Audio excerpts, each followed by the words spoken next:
പ്രിയപ്പെട്ടവരെ, നമ്മുടെ പരിപാടിയുടെ അവസാന ഘട്ടത്തിൽ ഇദ്ദേഹം നമ്മുടെ സ്കൂളിൽ ഒരു 4-5 വർഷം മുമ്പ് ഇതേപോലെ അസംബ്ലിയിൽ വന്നിരുന്നു. ഇദ്ദേഹം ഒരു സീരിയൽ സിനിമാ രംഗത്ത് പ്രവർത്തിക്കുന്ന പ്രശോക് എന്ന് പറയുന്ന ഒരു കലാകാരനാണ്. അത് അതിന് നിറഞ്ഞൊരു കൊടുക്കണം. 2 പേർക്ക് സംസാരിക്കാൻ അദ്ദേഹത്തെ ക്ഷണിക്കുകയാണ്. ബഹുമാനപ്പെട്ട അധ്യാപകരെ, പ്രിയപ്പെട്ട വിദ്യാർത്ഥികളെ, കുറച്ചു മുമ്പ് ഒരു മദ്യപാനിയെ കണ്ടപ്പോ നിങ്ങൾ പലർക്കും അദ്ദേഹത്തോട് ദേഷ്യമുണ്ടായത് അല്ലേ? എന്റെ പ്രിയ സുഹൃത്തിന് വളരെയധികം ദേഷ്യമുണ്ടായി. ഒരുപാട് തവണ എന്നെ അടിക്കുമെന്നും അതുപോലെ തന്നെ പോലീസ് സ്റ്റേഷനിൽ കയറ്റുമെന്ന് അദ്ദേഹം പറഞ്ഞിട്ടുണ്ട്. ഇതാണ് ലഹരിക്കടിമപ്പെട്ടവരുടെ സ്ഥിതി. ആരും അവരെ നല്ല രീതിയിൽ ഒരിക്കലും കാണുകയില്ല. നിങ്ങൾ കാണോ ലഹരിക്കടിമപ്പെട്ട ഒരാളെ ഇങ്ങനെ ഈ രീതിയിൽ കാണുമോ? ഒരിക്കലും കാണുകയില്ല. എല്ലാവരും ഈ പരിപാടി അലങ്കോലപ്പെടുത്താൻ വന്നാണ് അദ്ദേഹം കരുതുന്നത്. അപ്പൊ നിങ്ങളുടെ പരിപാടി നന്നായിട്ട് നടക്കാൻ വേണ്ടി അദ്ദേഹം ഇടപെടുകയും എന്റെ പിന്നാലെ തന്നെയായിരുന്നു. ഞാൻ അങ്ങോട്ട് പോകുമ്പോൾ അദ്ദേഹം അവിടെ വരികയും ഇവിടെ വരികയൊക്കെ ചെയ്തുകൊണ്ട് അദ്ദേഹത്തിന് ആദ്യം ഒരു കൈയ്യടി കൊടുക്കുക. കാരണം നമ്മുടെ സമൂഹം ലഹരിക്കടിമപ്പെട്ടവരെ നമ്മുടെ സമൂഹം കാണുന്നത് ഇങ്ങനെ തന്നെയാണ്. ഒരിക്കലും സമൂഹം ലഹരിക്കടിമപ്പെട്ടവരെ അംഗീകരിക്കുകയില്ല. ഞാനൊരു കാര്യം ചോദിക്കാം. ഇന്ന് ഞാനിവിടെ വന്നു അല്ലെ, നിങ്ങളുടെ ഇടയിലൊക്കെ ഇങ്ങനെയൊക്കെ പ്രശ്നം ഉണ്ടാക്കി. ഞാൻ ശരിക്കും ഒരു മദ്യപാനിയായിരുന്നു എന്ന് കരുതുക. എന്റെ മകനോ മകളോ ഇവിടെ ഈ സ്കൂളിൽ പഠിച്ചിരുന്നു എന്ന് കരുതുക. ആ കുട്ടിയുടെ സ്ഥിതി എന്താണ്? ആ കുട്ടിക്ക് തല ഉയർത്തി നിൽക്കാൻ പറ്റുമോ? നാളെ നിങ്ങളുടെ കൂടെ സ്കൂളിലേക്ക് വരാൻ സാധിക്കുമോ? ഒരിക്കലും സാധിക്കില്ലല്ലേ? അങ്ങനെയാണ് ഒരാൾ അടിമപ്പെട്ടു കഴിഞ്ഞാൽ അയാളുടെ വീട്ടിൽ അയാൾക്ക് കുട്ടികൾക്ക് ഉണ്ടാവുന്ന അനുഭവം അതായിരിക്കും. എവിടെയെങ്കിലൊക്കെ പോയി കളിയിലൊക്കെ വീണ് അല്ലെ, ബോധം വരുന്ന സമയത്തായിരിക്കും അയാൾ വീട്ടിലെത്തുക. വീട്ടിലെത്തിക്കഴിഞ്ഞാൽ എന്താ സ്ഥിതി? വീട്ടിലെത്തിക്കഴിഞ്ഞാല് വീട്ടിലെത്തിക്കഴിഞ്ഞാൽ അദ്ദേഹത്തിന് കഴിക്കാനുള്ള ഭക്ഷണമൊന്നും ഉണ്ടാവില്ല. കാരണം അദ്ദേഹം അതിന് വേണ്ട ക്യാഷൊന്നും വീട്ടിൽ കൊടുത്തിട്ടുണ്ടാവില്ല. ആ സമയത്ത് ഭാര്യയുമായിട്ട് അയാൾ എന്ത് ചെയ്യും? ചണ്ട കൂടും അല്ലെ, ചട്ടിയും കലയൊക്കെ എടുത്തിട്ട് എറിയരിക്കും. ഭാര്യ എന്ത് ചെയ്യും? തൽക്കാലം രക്ഷപ്പെടണല്ലോ, അവർ ചെരുവൊക്കെ എടുത്ത് എന്ത് ചെയ്യും? ഇത് തടയും അല്ല, അങ്ങനെയല്ലേ ഉണ്ടാവുക? ആ വീട്ടിൽ എന്തെങ്കിലും മനസ്സമ്മാനം ആ വീട്ടിലുണ്ടാവുമോ? ഇല്ല, ആ വീട്ടിലുണ്ടാവൂല. കുട്ടികൾക്ക് ഒന്നും ഉണ്ടാവൂല, ഈ സമൂഹത്തിനുണ്ടാവൂല അല്ലെ?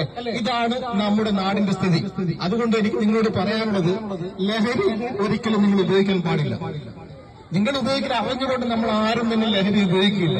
പക്ഷേ നമ്മുടെ ചുറ്റും നമ്മെ കൊടുക്കാൻ വേണ്ടി ചിലന്തി വല കെട്ടിക്കൊണ്ട് ലഹരി മാഫിയ നമ്മുടെ ചുറ്റുമുണ്ട്. അത് നമ്മൾ ഓരോരുത്തരും മനസ്സിലാക്കണം. ഏത് നിമിഷവും നമ്മളെ പിടിക്കുവാൻ വേണ്ടി കഴുകക്കണ്ണുകളുമായി അവർ വരാം. അതിലൊന്നും നിങ്ങൾ കുട്ടികൾ ശ്രദ്ധിക്കുന്നുണ്ടോ? അതിൽ ഒന്നും നിങ്ങൾ എന്ത് പെട്ടുപോകാൻ സാധിക്കില്ല.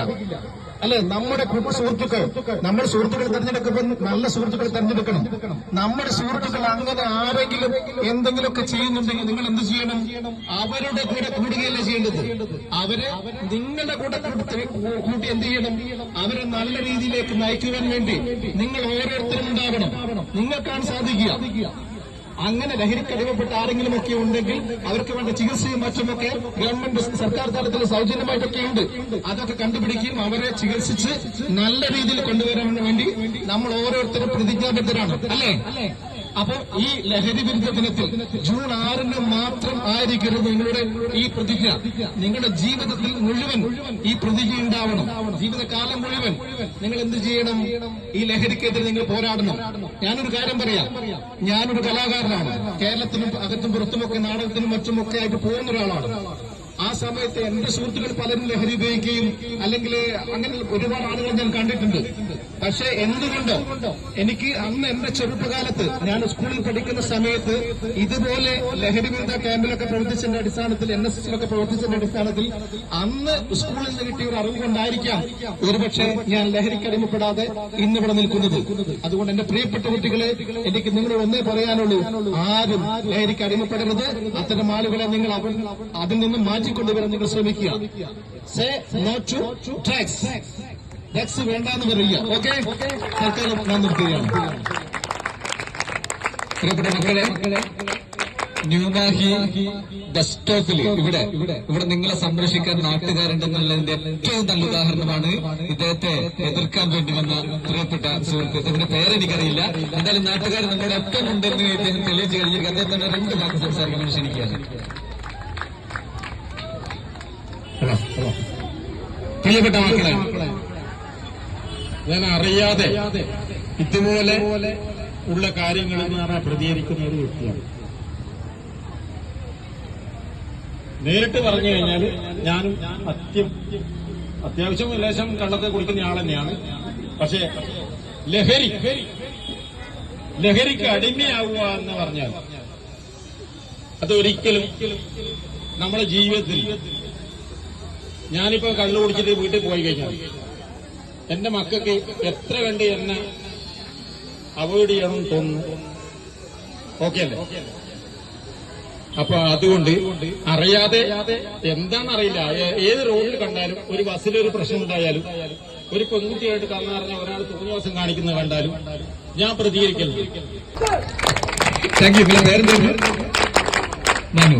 ഓക്കെ, അപ്പൊ നമ്മുടെ അഭിനേതാവായിട്ട് ഇവിടെ എത്തിയിട്ടുള്ള പ്രശോഭ് മെലഡി, ഇദ്ദേഹത്തിന് കുട്ടിയ ഒരു ഉപഹാരമാണ് സ്വീകരിക്കാനായിട്ട് പ്രശോഭിനെയും ഉപഹാര സമർപ്പണത്തിനായി പ്രിയപ്പെട്ട അസീസ് സാറിനെ ക്ഷണിക്കുന്നു.